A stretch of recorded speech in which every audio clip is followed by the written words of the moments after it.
Buenos días a todos, todas. Bueno, hoy vamos a hablar de síndrome de condensación. La realidad es que cuando uno se pone a pensar en síndrome de condensación, rápidamente tiende a pensar en neumonía, pero la realidad, y es lo que vamos a ver durante esta presentación, es que hay muchos diagnósticos posibles cuando uno habla de condensación pulmonar. Fíjense que las fotitos que ponemos en este primer slide muestran que, bueno, las condensaciones pueden estar en distinto lugar, tener distintas características, y por eso no solamente vamos a hablar de neumonía como causa de condensación, pero obviamente que es una de las más frecuentes.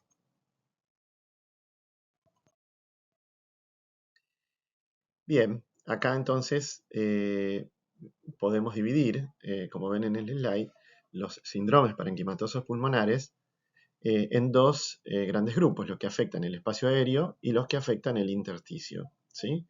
Los que afectan el espacio aéreo los podemos dividir en síndrome de condensación y atelectasia, y los que afectan el intersticio son fundamentalmente intersticiopatías, ¿sí?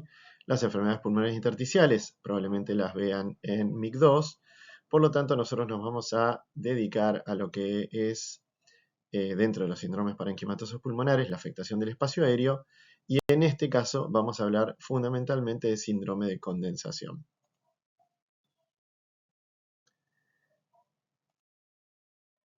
Bien, entonces, ¿qué significa condensación? Fíjense que esta foto que ustedes ven acá pareciera un hígado, pero sin embargo es el pulmón. ¿Qué pasa? Que este proceso de consolidación o condensación pulmonar densifica el parénquima pulmonar, es decir, donde había aire, de golpe empieza a haber material que puede ser inflamatorio, fibrinoso, que está formado seguramente por no solamente bacterias, sino también por células inflamatorias, ¿m? Y es el resultado de estos cambios físicos que producen el llenado del alvéolo de algún material distinto del aire, como decíamos antes. Se lo va a observar en la radiografía y le llamamos un infiltrado del parénquima pulmonar, y como decía antes, puede estar formado por un montón de cosas, ¿no? Fundamentalmente leucocitos, exudado de tejido enfermo, microorganismos, etc. Y todo el proceso inflamatorio en respuesta a una, digamos, noxa que no es normal que se presente en el tejido pulmonar. Entonces, como decíamos antes, no solamente vamos a hablar de neumonía cuando hablamos de condensación pulmonar, porque también hay otras situaciones clínicas que pueden también, digamos, condensar el parénquima pulmonar. Por ejemplo, cuando hay un infarto de una zona del pulmón, por ejemplo, después de un tromboembolismo de pulmón, puede acompañarse el tromboembolismo de infarto pulmonar, una masa pulmonar neoplásica, que también obviamente va llenando los espacios alveolares, quistes o abscesos, y también la fibrosis pulmonar, pero en una etapa ya muy avanzada, ¿no es cierto? Inicialmente la fibrosis pulmonar forma parte de las intersticiopatías. Entonces, si bien, como decíamos antes, los diagnósticos diferenciales pueden ser varios, vamos a hablar específicamente de neumonía, pero teniendo en cuenta esto que les decía con respecto al diagnóstico diferencial del síndrome de condensación. Como ven acá, es la principal causa del síndrome de condensación, la neumonía. ¿Y qué es la neumonía? Y acá está la definición última, ¿no? Que es la infección del parénquima pulmonar por diversos microorganismos asociados al menos a un síntoma respiratorio, ejemplo, tos, disnea o dolor torácico, y además condensación en la imagen, o sea, en la radiografía, en la tomografía de tórax, con o sin fiebre y sin un diagnóstico alternativo. Entonces, analicemos un poquito esta definición. Claramente la neumonía, digamos, es una enfermedad infecciosa de la que estamos hablando, la neumonía bacteriana. Por lo tanto, puede ser producida por diversos microorganismos, sobre todo bacterias y virus. al menos un síntoma respiratorio, con o sin fiebre. Esto puede o no ocurrir, es decir, puede o no haber fiebre y puede o no haber un síntoma respiratorio. En general, al menos hay uno, pero vamos a ver algunas situaciones, sobre todo en ancianos, en donde la manifestación clínica puede no ser respiratoria. Y otra cosa que dice muy importante esta definición es sin un diagnóstico alternativo. Es decir, cuando yo no puedo explicar lo que le pasa al paciente de otra manera que no sea una neumonía bacteriana. Lógicamente, hay dos tipos de neumonías, la adquirida en la comunidad, ¿sí? Y la adquirida dentro del hospital, neumonía aguda de la comunidad y neumonía intrahospitalaria. Dentro de la neumonía intrahospitalaria vamos a tener dos situaciones. Las dos, nosotros vamos a decir que un paciente tiene una neumonía intrahospitalaria cuando aparecen los síntomas o aparece un infiltrado pulmonar en la radiografía 48 horas después de haber estado en el hospital, en el caso de la neumonía intrahospitalaria, o 48 horas después de haber sido intubado el paciente y colocado en ARM, en el caso de la neumonía asociada a la ventilación mecánica. Estas son definiciones muy importantes, tanto la definición de neumonía como qué tipos de neumonías existen, adquirida en la comunidad e intrahospitalaria, y dentro de la intrahospitalaria propiamente dicha, y la neumonía asociada a la ventilación mecánica. Y también es muy importante conocer cuándo le vamos a llamar neumonía intrahospitalaria, porque un paciente puede ingresar por una neumonía a la internación, y eso sigue siendo una neumonía adquirida en la comunidad que fue lo suficientemente grave como para internar al paciente. Entonces, neumonía intrahospitalaria es cuando aparecen los síntomas respiratorios o un nuevo infiltrado en la placa de tórax 48 horas después de que el paciente fue internado, por quizás muchas veces por otro motivo, y esa es la neumonía extrahospitalaria propiamente dicha o adquirida en el hospital, y 48 horas después de haber sido intubado el paciente y colocado en RM, esa es la neumonía asociada a la ventilación mecánica. Espero que hayan entendido bien estos conceptos porque son muy importantes a la hora de tener claro para poder, obviamente, hacer un diagnóstico correcto. Bien, en cuanto a la epidemiología, es una causa frecuente de morbimortalidad mundial, ¿sí? Y fíjense que el riesgo de muerte aumenta proporcionalmente con la edad. No es lo mismo una neumonía en un paciente de 40 años que una neumonía en un paciente de 80. Puede ser esa neumonía en un paciente de 80 la causa de fallecimiento. 20 a 34% de los pacientes requieren hospitalización, ¿sí? Es decir, que 3 de cada 10, más o menos, van a requerir hospitalización. La incidencia anual son de 5 a 11 casos por cada 1000 personas.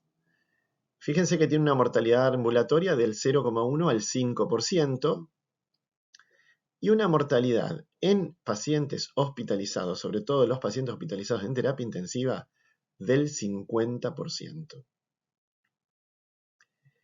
¿Cuáles son los factores de riesgo para desarrollar neumonía? La edad, el tabaquismo, el género masculino, ¿sí? Esos tres, muy importantes, el tabaquismo sobre todo porque obviamente anula muchas de las defensas propias del pulmón y además predispone a lo que se llama enfermedad neumocóxica invasiva. La gripe también predispone, la gripe por sí sola, igual que el SARS-CoV-2 o el sincicial respiratorio, son virus que pueden producir neumonías virales, pero también son virus que predisponen a la coinfección bacteriana. Los pacientes que tienen enfermedad cardiovascular, enfermedad respiratoria crónica, ¿sí? Enfermedad renal crónica, hepatopatías, diabetes, HIV o neoplasias, son pacientes que tienen mucha mayor predisposición que otros. Los pacientes con enfermedades neurológicas, por ejemplo las demencias o trastornos del reflejo del glutorio, del reflejo tusígeno. Dentro de los medicamentos, los corticoides, los inmunosupresores, los inhibidores de la bomba de protones, ¿sí? Omeprazol, pantoprazol, lansoprazol, etc. Los opioides y también pacientes que tengan alguna alteración en, sobre todo, la producción de anticuerpos, como son los pacientes con mieloma, los pacientes con hipogamaglobulinemia y también los pacientes que tienen asplenia, o sea, que no tienen vaso, o que tienen una asplenia funcional, es decir, que tienen vaso, pero el vaso no está funcionando adecuadamente.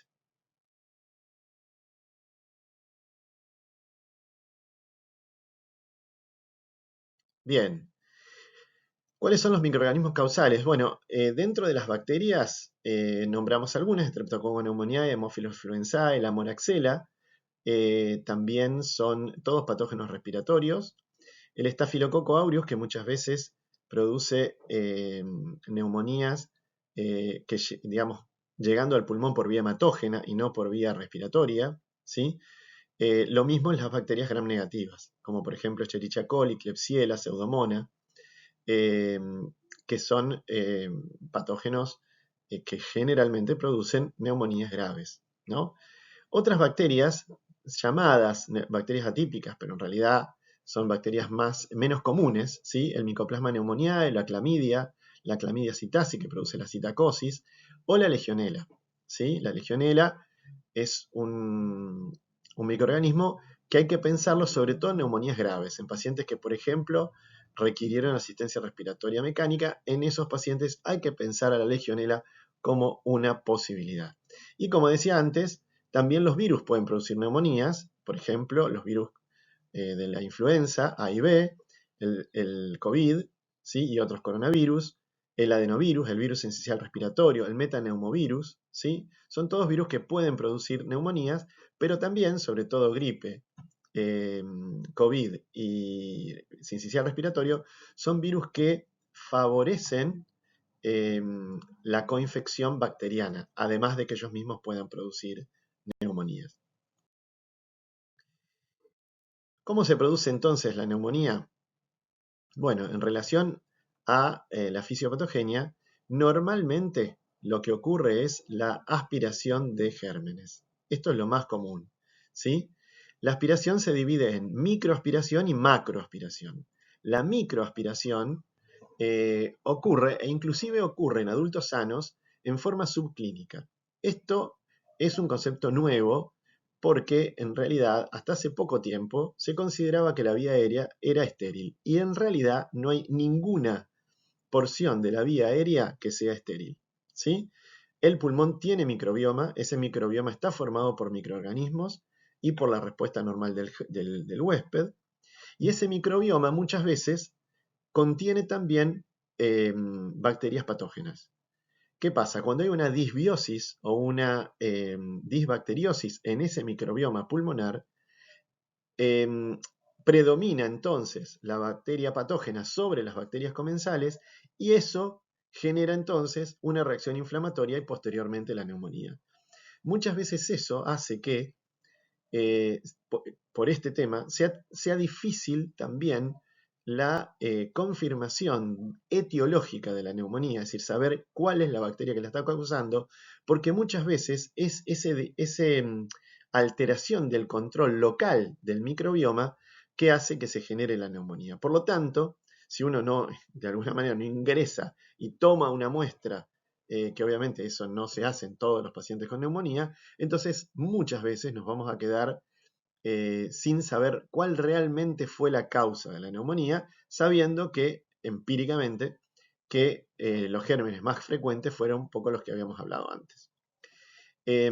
Esta microaspiración puede ir por contigüidad a través de los poros de Kohn, contaminando, digamos, cada vez más alvéolos y eso generar una neumonía lobar, es decir, todo un lóbulo hepatizado, significa consolidado, ¿sí?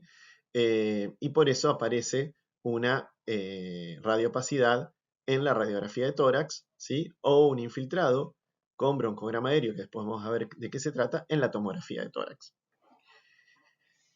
La macroaspiración, ya estamos hablando de pacientes que, por ejemplo, tienen una demencia, una CB, alteración del trastorno dilutorio, y entonces van a desarrollar lo que se llama una neumonía aspirativa.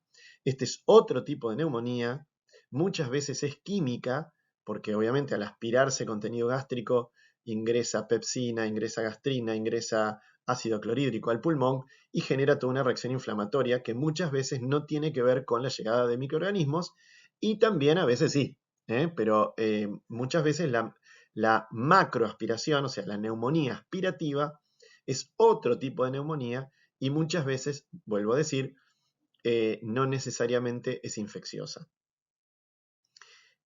También pueden llegar los gérmenes por vía hematógena, habíamos hablado de Staphylococcus aureus y sobre todo también bacterias gram negativas, y también por contigüidad pleura mediastino.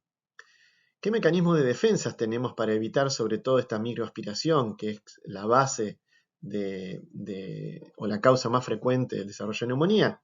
Bueno, los cornetes, la división del árbol bronquial, el mecanismo nauseoso y el reflejo tusígeno, el aparato mucociliar, la flora habitual, los macrófagos alveolares y las proteínas A y D del surfactante.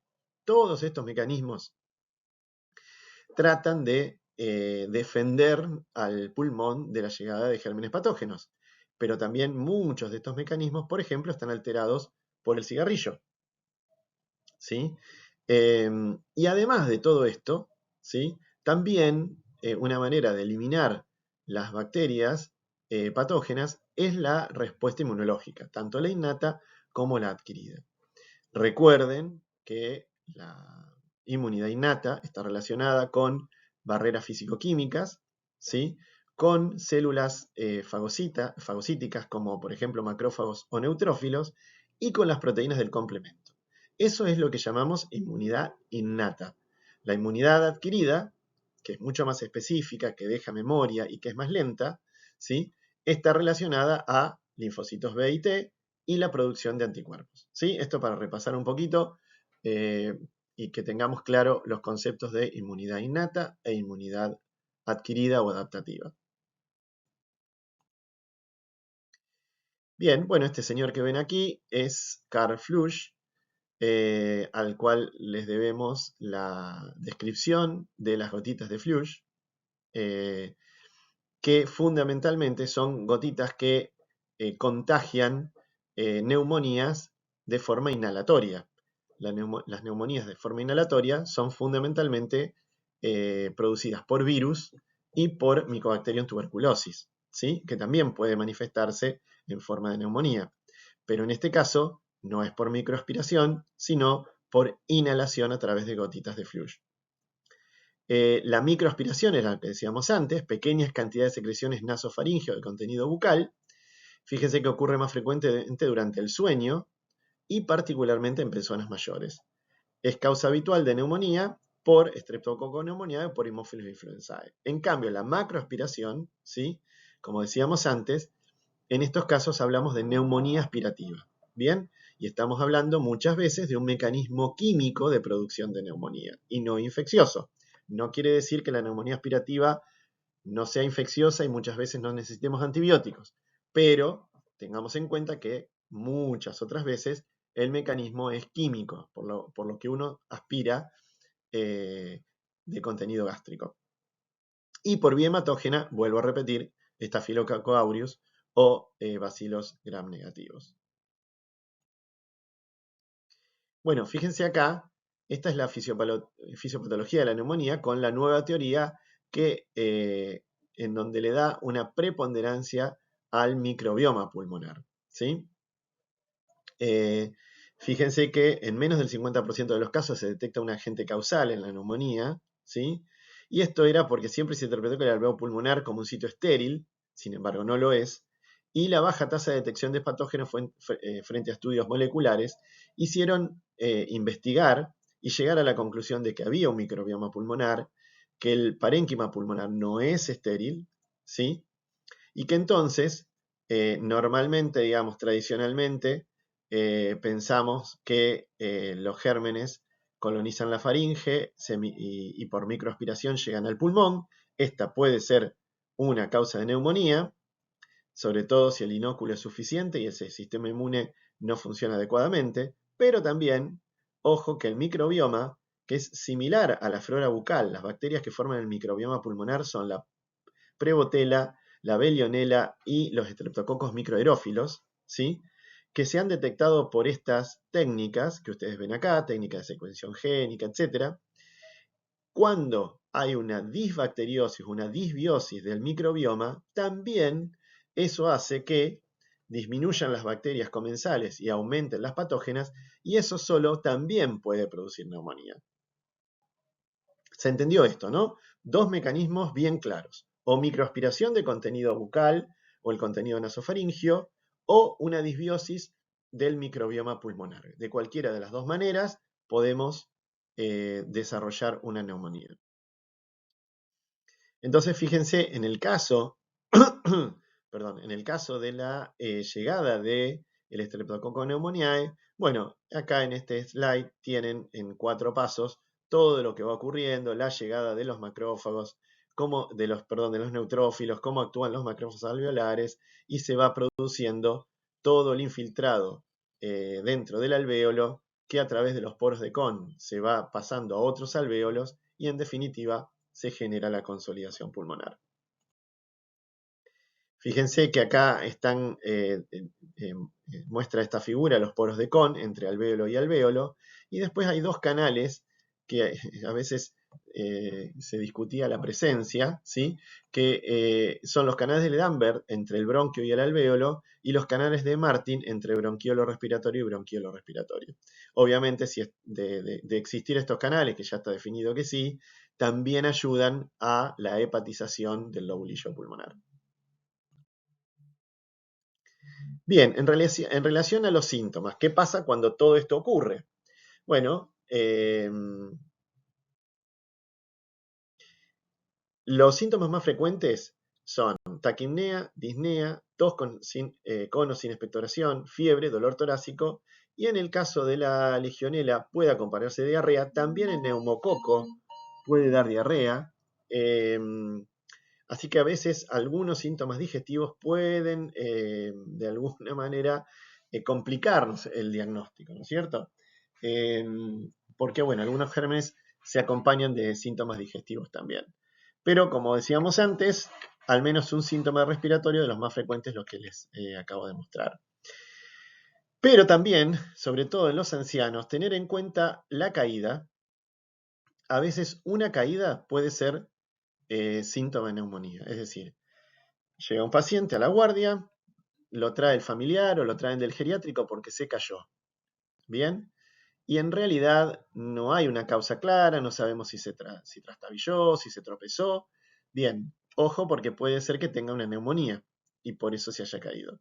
Y entonces ahí vemos que no teníamos ningún síntoma respiratorio, o por ahí, si después interrogamos adecuadamente, quizás aparezcan algunos síntomas respiratorios previos, pero pueden no tenerlos.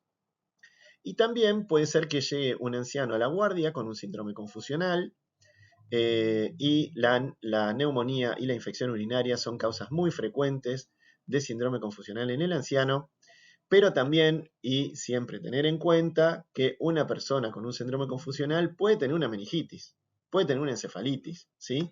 Es decir, tenemos que ir descartando causas, pero también tener en cuenta que la neumonía puede ser causa de síndrome confusional y ningún otro síntoma.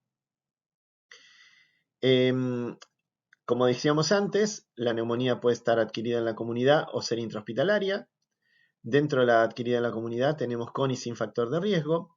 Y también tenemos la neumonía en el inmunocomprometido, ¿sí? Que es otro capítulo, porque ahí los gérmenes pasan a ser totalmente diferentes muchas veces de los gérmenes que producen neumonía en pacientes inmunocompetentes. Y de acuerdo a la presentación clínica, esto es una clasificación que ya no se usa más, en neumonía típica y neumonía atípica. Ni siquiera se las voy a describir porque esto no se usa más. Se usa lo que decíamos antes, o aguda de la comunidad o intrahospitalaria. Dentro de la intrahospitalaria, la adquirida en el hospital y la asociada al ventilador. Y otro gran grupo es la neumonía en inmunocomprometidos. Fíjense que la sintomatología y los hallazgos del examen físico tienen baja sensibilidad y baja especificidad, ¿sí? Por lo tanto, siempre vamos a requerir, cuando sospechamos neumonía, una radiografía de tórax. ¿Por qué? Porque nos va a ayudar a confirmar el diagnóstico o a descartarlo.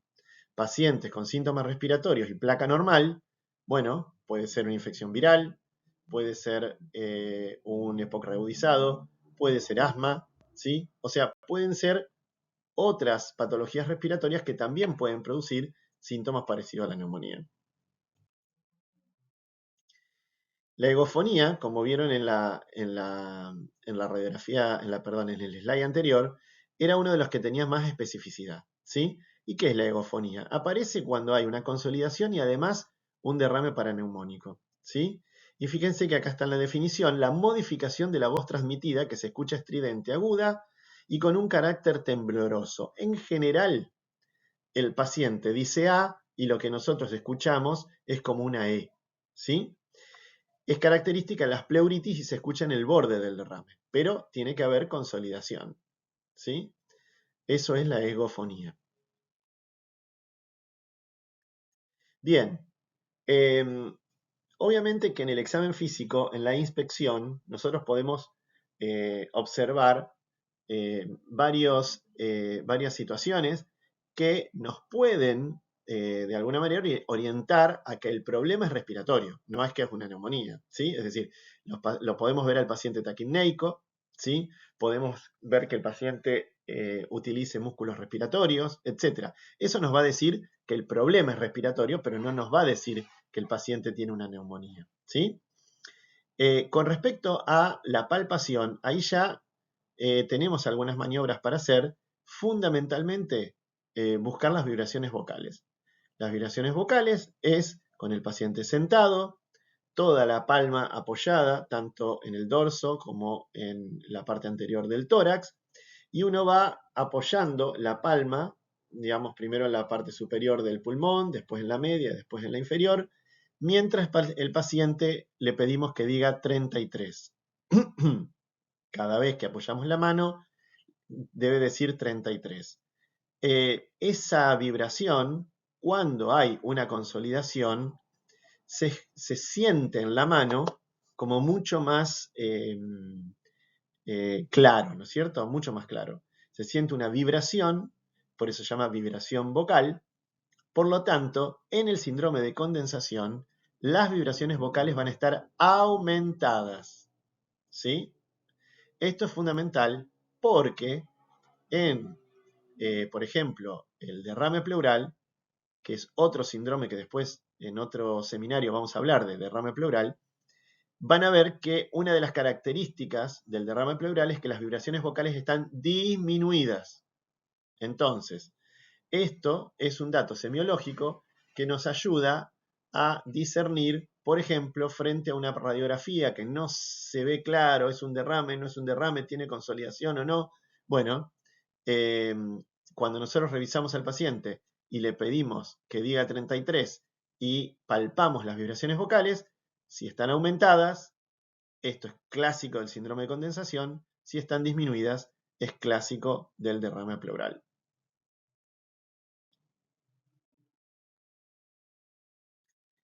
Entonces, ¿cómo vamos a ocultar? Vamos a ocultar tanto anterior como posterior, siempre tratando de, mientras al paciente le pedimos que respire por la boca, hondo y largue, ¿sí? Que inspire e expire por la boca, ¿sí? Hondo y larga.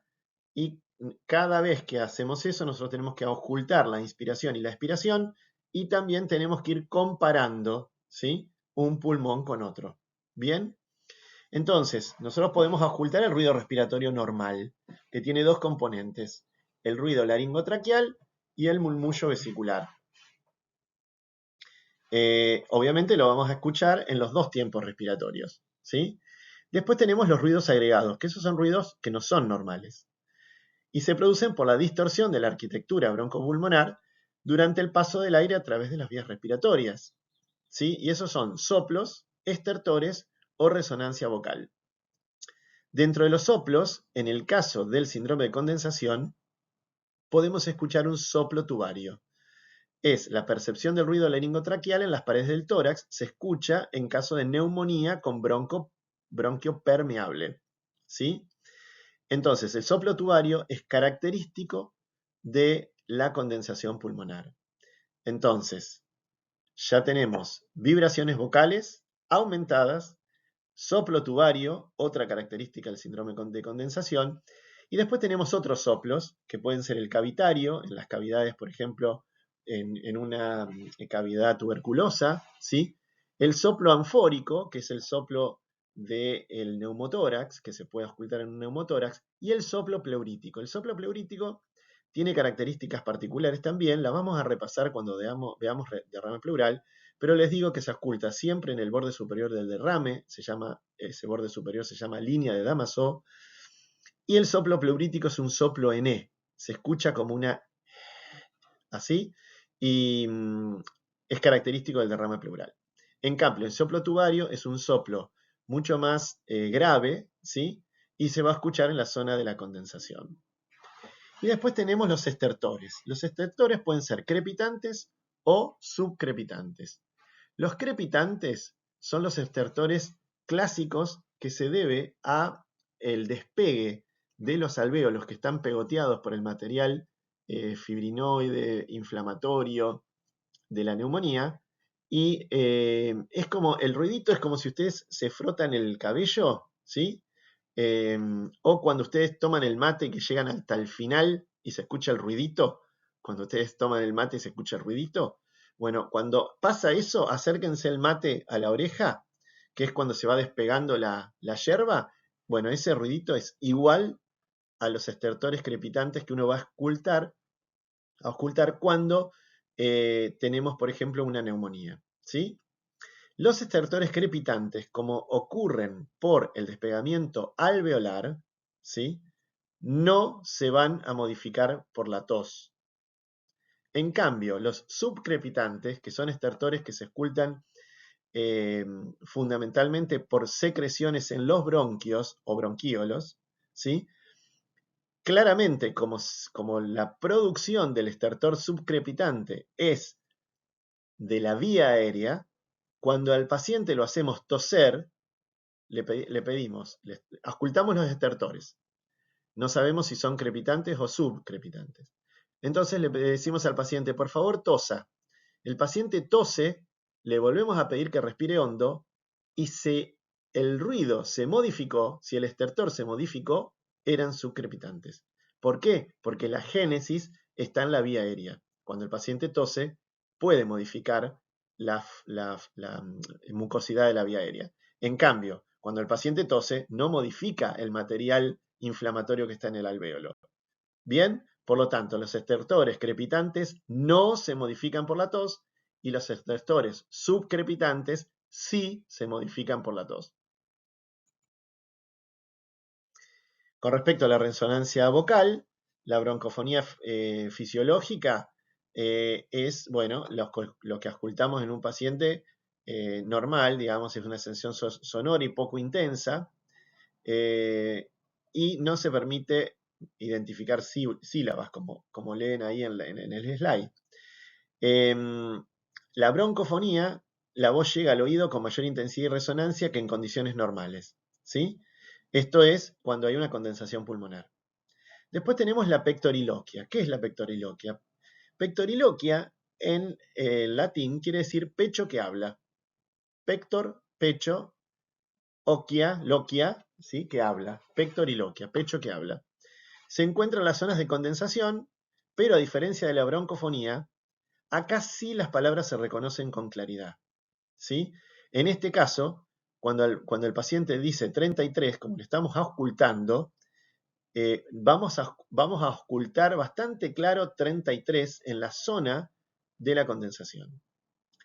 Y la pectoriloquia áfona es cuando nosotros le pedimos al paciente que diga 33, pero en secreto, que diga 33, 33. Eso lo vamos a escuchar también en la zona de la condensación. Bueno, y la egofonía, que ya se las expliqué antes. Este cuadrito les sirve para, por ejemplo, cuando quieren armar la agrupación sindrómica, porque acá tienen las características de los síndromes pleuropulmonares, el síndrome de derrame pleural, el síndrome de neumotórax, el síndrome de condensación pulmonar, ¿sí? Y de atelectasia, que está dividida en constructiva y compresiva, no lo tengan en cuenta eso, pero sí fíjense fundamentalmente las características del síndrome de derrame pleural, en relación a síndrome del neumotórax, en relación a síndrome de condensación pulmonar. Eso sí, esos tres, ténganlos bien claros con respecto también a las diferencias que estos síndromes tienen. Bien, la neumonía lobar es cuando toma todo un lóbulo, ¿sí? ¿Qué características tiene? En general es un inicio brusco, es un patrón agudo, ¿sí? Es una enfermedad aguda. Puede haber primero una infección de vía aérea superior y los síntomas, bueno, un poco como decíamos antes, puede haber fiebre o no, puede haber tos seca y después tos productiva, el esputo puede ser purulento y puede ser herrumbroso, que es un color como el hierro cuando está oxidado, eso significa herrumbroso. Eso es bastante característico del neumococo.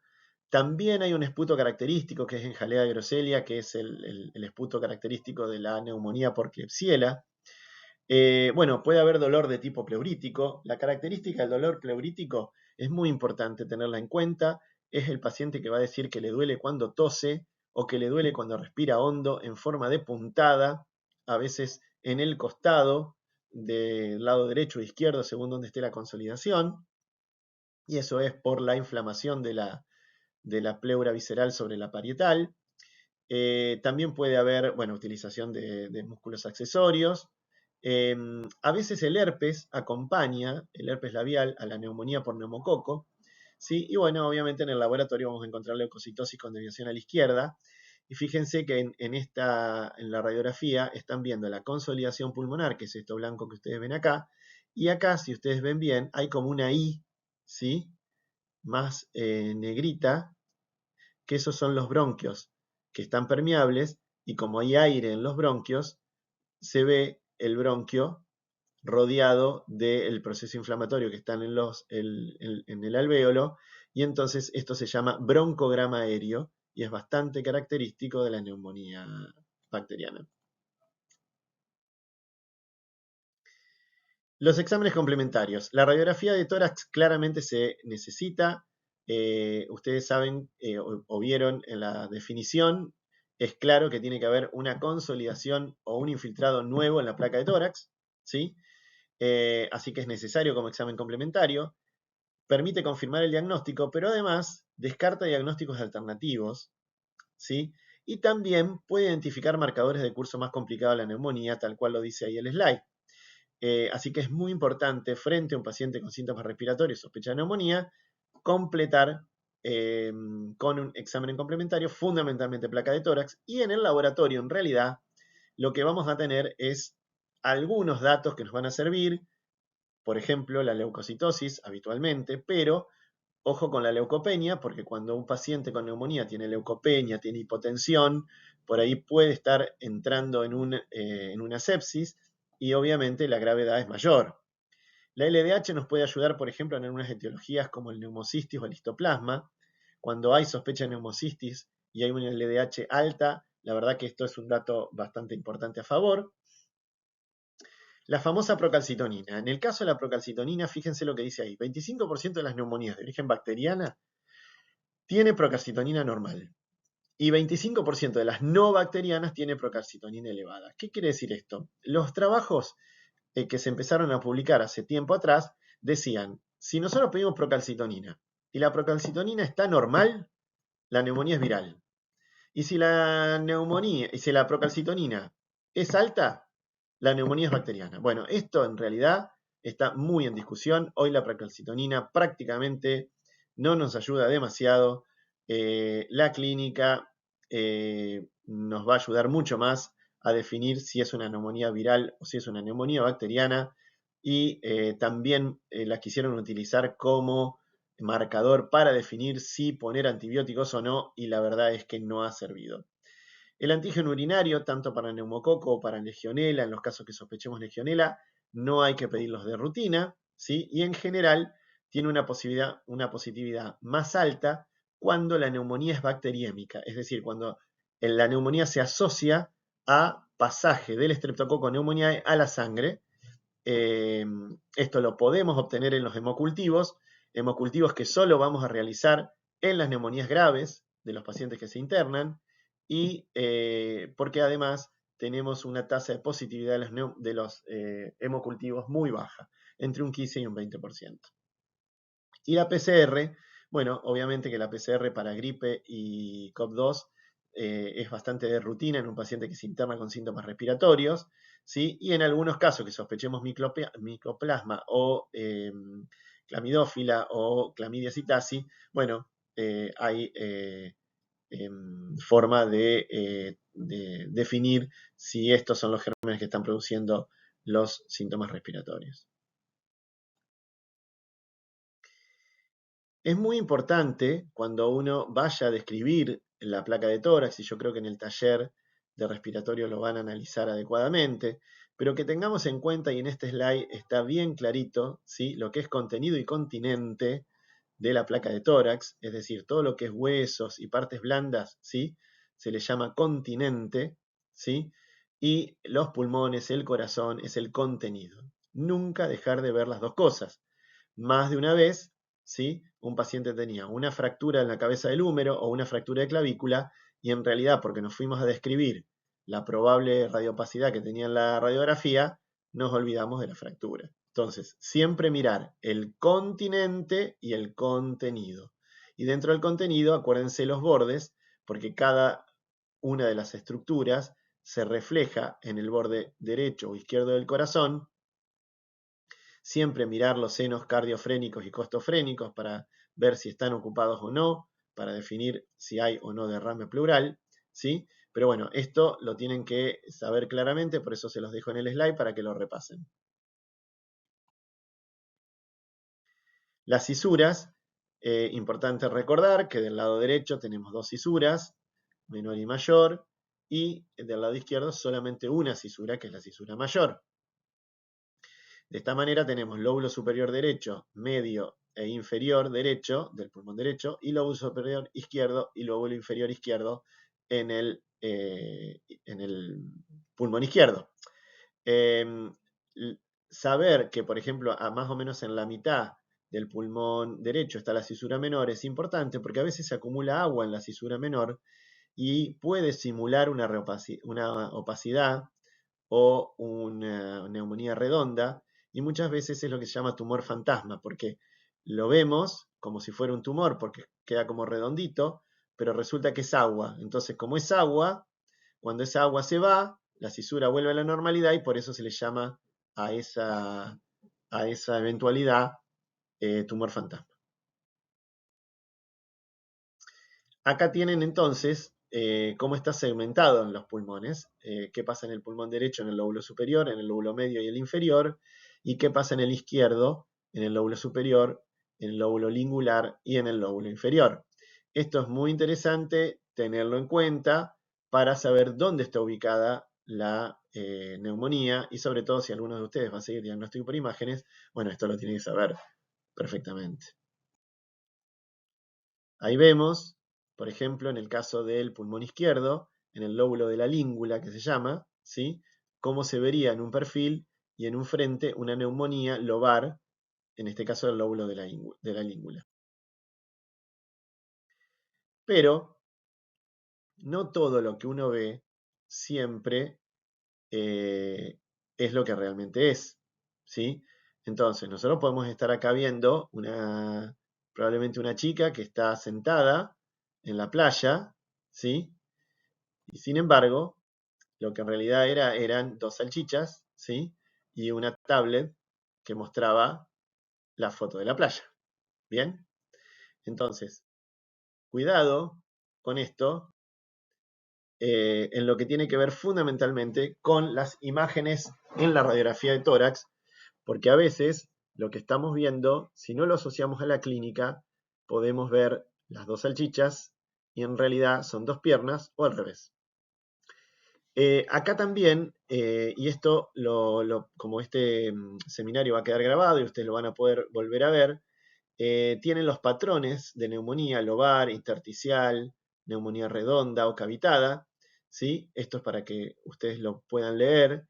Y fíjense la utilidad del signo de la silueta en la radiografía de tórax anteroposterior, estructura que deja de ser visible con la localización de la enfermedad. Es decir, por ejemplo, si yo tengo una radiopacidad en el lóbulo superior derecho, voy a dejar de ver el borde de la aorta ascendente, ¿sí?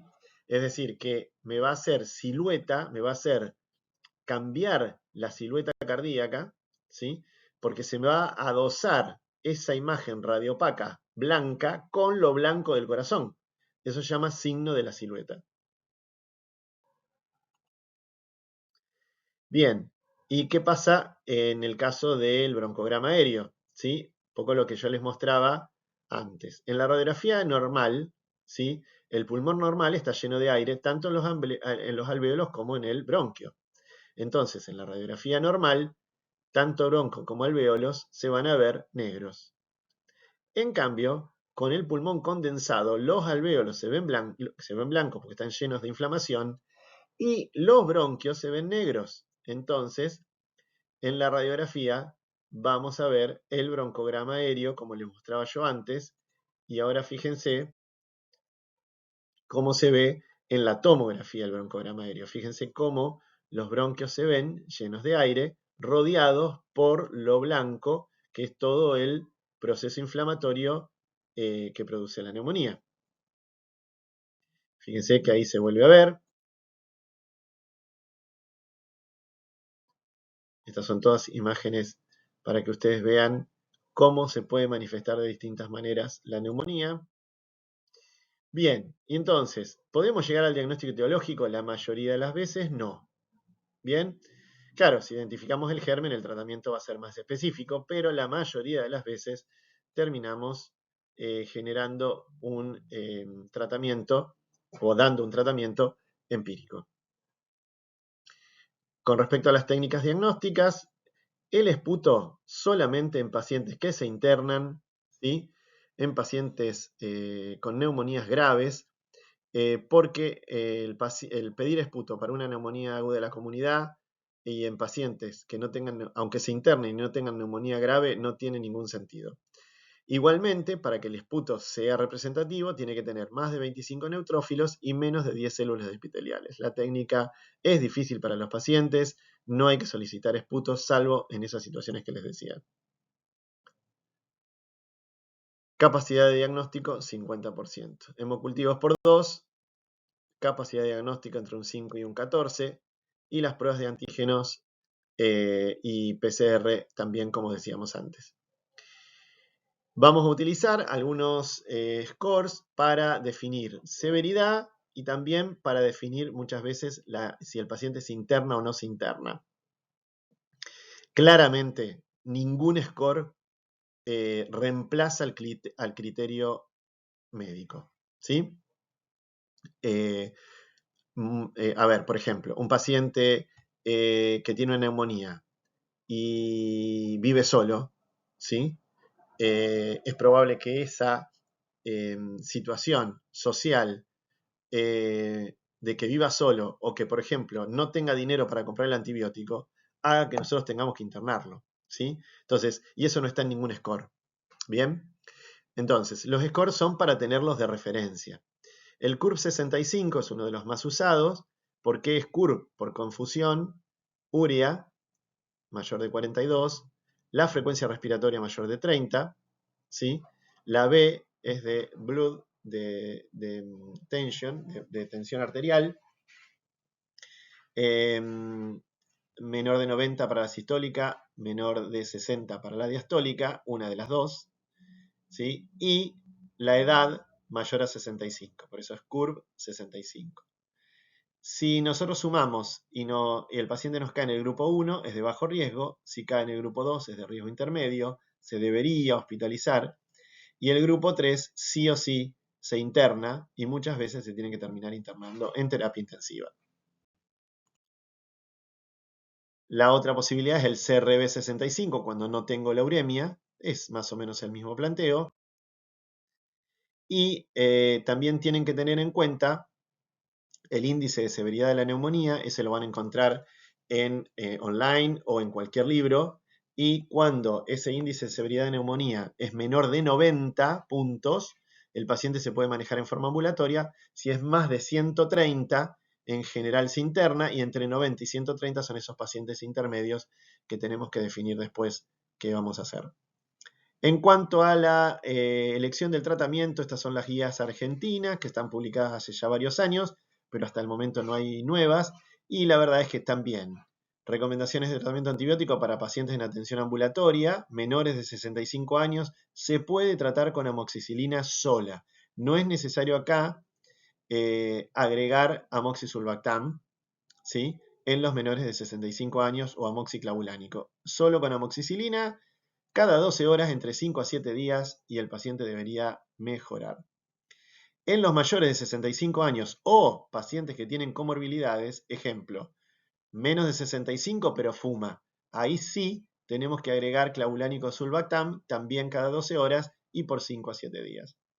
El tratamiento alternativo, sobre todo para los pacientes que tienen alergia a betalactámicos, claritromicina 500 cada 12 horas o acitromicina 500 por día. Y la verdad que las quinolonas no dan muy buen resultado, pero bueno, en mucha bibliografía van a encontrar la levofloxacina, que se da una sola vez por día. Mucho cuidado y presten atención en los pacientes que tienen QT prolongado, porque si le dan, están contraindicadas las fluoroquinolonas en los pacientes que tienen QT prolongado. Así que ojo con eso. El tratamiento antibiótico empírico para pacientes hospitalizados en sala, o sea, cuando yo decidí con el CUR 65, con el índice de severidad de la neumonía o con mi criterio clínico, decidí internar al paciente, el tratamiento de elección es una combinación de amoxicilbactam o amoxiclavulínico o ampicilbactam más claritromicina o más acitromicina. Y el alternativo en alergia mayor a betalactámicos puede ser la ceftriaxona, ojo con la reacción cruzada entre cefalosporinas y penicilinas, o alguna quinolona, vuelvo a decir, las fluoroquinolonas, ojo, porque no dan muy buen resultado y además cuidado con el QT. La otra opción es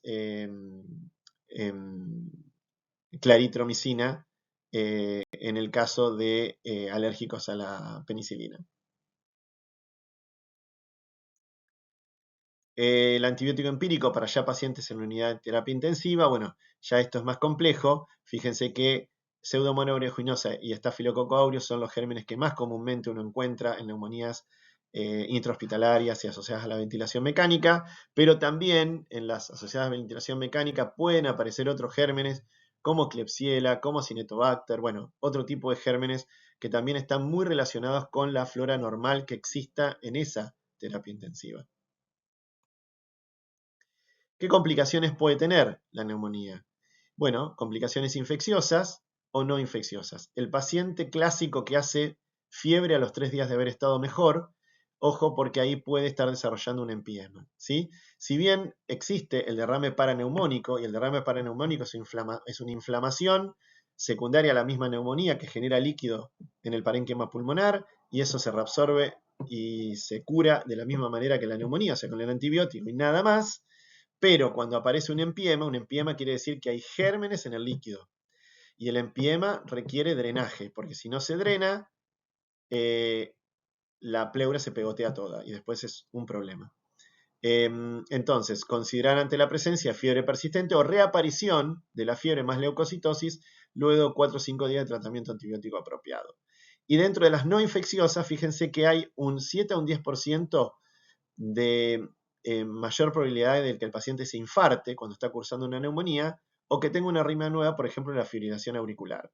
Y también, ojo, porque puede empeorar una insuficiencia cardíaca previa en un paciente que tiene diagnóstico previo de insuficiencia cardíaca.